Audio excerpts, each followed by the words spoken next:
நபியே, உமக்கு தான் அருளிய வேதத்தை குறித்து அல்லாஹ்வே சாட்சி சொல்கிறான். அதை தன் பேரருள் ஞானத்தை கொண்டு அவன் அனுப்பினான். மலக்குகளும் இதற்கு சாட்சி சொல்கிறார்கள். மேலும் சாட்சியம் கூறுவதற்கு அல்லாஹ் போதுமானவன்.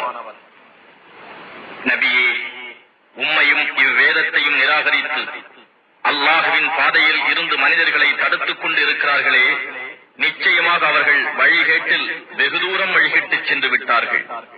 நிச்சயமாக இவ்வாறு நிராகரித்து அக்கிரமம் செய்பவர்களுக்கு அல்லாஹ் மன்னிப்பு அளிக்க மாட்டான். அன்றி அவர்களை நேர்வழியிலும் செலுத்த மாட்டான். நரகத்தின் வழியை தவிர அதில் அவர்கள் என்றென்றும் தங்கிவிடுவார்கள்.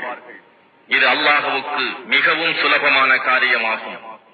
மனிதர்களே, உங்கள் இறைவனிடம் இருந்து சத்தியத்துடன் அனுப்பப்பட்ட இத்தூதர் உங்களிடம் வந்துள்ளார்.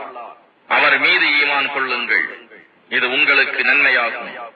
ஆனால் நீங்கள் நிராகரிப்பீர்களானால் இறைவனுக்கும் எதுவும் குறைந்து விடாது. ஏனெனில் நிச்சயமாக வானங்களிலும் பூமியிலும் இருப்பவை அனைத்தும் அல்லாஹ்வுக்கே உரியவை. அல்லாஹ்வே யாவற்றையும் நன்கறிந்தோனும் ஞானமிக்கோனும் ஆவான்.